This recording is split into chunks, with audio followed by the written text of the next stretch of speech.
तालुक्यातील ऐनापूर बंधाऱ्यावरून आज एक धक्कादायक प्रकार समोर येताना दिसतोय।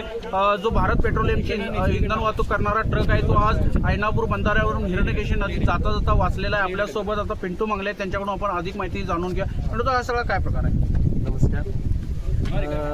ऐनापूर सरोळी हा बंधारा कोल्हापूरचा बंधारा असून गांभीर्यानं प्रशासन याच्यावर दुर्लक्ष केलं असं वाटतं, कारण का अरुंद पूल आहे। मला वाटतं गेली 10 वर्षापासून सातत्याने पाठपुरावा चालू आहे धरणाची उंची वाढवण्यासंदर्भात। माननीय खासदार माडिकसाहेब असतील, नामदार मुश्रीफ साहेब असतील, शिवाजीराव पाटील असतील, राजेश पाटील, सर्वांनाच आम्ही सर्व या पंचकृषी सरपंच मंडळींनी सर्वांनी निवेदन दिलं आहे।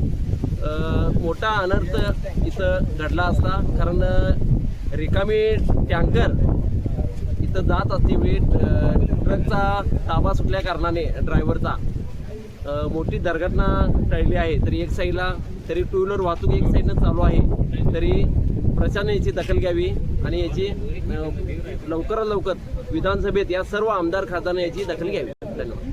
मला आणखीन एक माहिती द्या, जो रस्त्याचा हा प्रश्न आहे तो किती दिवसापासून प्रलंबित आहे? निधीची काही गरज लागली आहे का? जिल्हाधिकाऱ्यांच्याकडे किंवा जिल्हा प्रशासनाकडे याची काही मागणी झाली?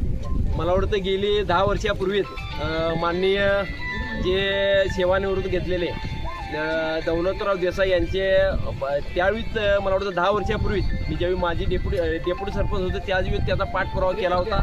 त्यावेळी मला वाटतं झोनल ऑफिसर देखील इथे येऊन गेले होते या धरणाच्या उंची वाढवण्यासंदर्भात। त्याने पण त्यानंतर ते रिटायर झाले, त्यामुळे काम थांबलं गेलं। त्यानंतर आम्ही सर्वच इथं जे विभागीय आमदार असतील, खासदार असतील व इथे लोकप्रतिनिधी असतील, तालुक्याचे लोकप्रतिनिधी सर्वांसाठीच आम्ही बऱ्याच वेळा पेपरलाही बातमी लागलेली आहे। पण इथं काय झालं आहे, पुढं ऐनापूरपासून पुढं 10 गावं वाया आदरा असल्या कारणाने, भडगाव पुलावर पाणी आल्या कारणाने किंवा त्या भडगाव पुलाची दुरवस्था झाल्या कारणाने इकडून वाहतूक चालू आहे। त्यामुळं संबंधित ट्रक हा रिकामी असल्या कारणाने वाहतुकीस म्हणजे मला एक म्हणायचं इथं अरुंद पुन्हा असल्या कारणाने धोका टाळा म्हणायचा। याचं प्रशासनानं गांभीर्यानं दखल घेतली पाहिजे, एवढंच आम्ही सर्व प्रतिनिधी व सर्व आमदार खासदार यांना विनंती करतो। ऐनापूर झाल्यानंतर धरण आहे, हा जो कोल्हापूर पद्धतीचा बंधारा असल्या कारणाने लहान छोटा अरुंद पूल आहे। तसेच मला वाटतं 10 गाव पुढे आहेत वाया गडिंग्लज तालुक्याशी जोडणारी, विद्यार्थी असतील कॉलेजला जाणारी, तसेच बाजारला जाणारी, त्यांचा सरोळी, निंगुडगे, कोवाडे, पेदरेवाडी, दाबेवाडी, वाया आजरा यांचा संबंध या लोकांची गडिंग्लजची कनेक्टिव्हिटी जास्त असल्या कारणाने फक्त तहसील ऑफिस, प्रांत ऑफिससाठी फक्त आजऱ्याला जातात, पण बाकी वाया पूर्ण वाहतूक असेल किंवा कामकाजासाठी पूर्ण ऐनापूरपासून गडिंग्लजपासून जात असतात। ऐनापूरला देखील सर्व निंगोळीची मुलं येत असतात शाळेसाठी। त्यांना फार आम्हाला प्रतिनिधी किंवा जे सामाजिक कार्यकर्ते जे दोन्ही गावात आहेत ते सगळे मदत करत असतात वर्षानुवर्षे।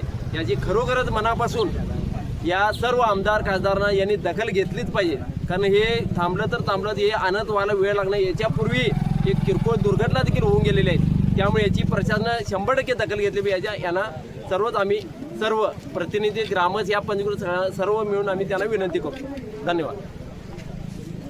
तर ही सविस्तर माहिती आहे पिंटू मंगले यांनी आपल्याला सत्यवार्ता न्यूजच्या माध्यमातून दिलेली आहे। आता प्रशासन याकडे गांभीर्यानं पाहणार का हे महत्त्वाचं ठरणार आहे। अशाच गडिंग्लज परिसरातील लेटेस्ट बातमी पाहण्यासाठी सत्यवार्ता न्यूज या यूट्यूब चॅनलला लाईक करून सबस्क्राईब करायला विसरू नका। धन्यवाद।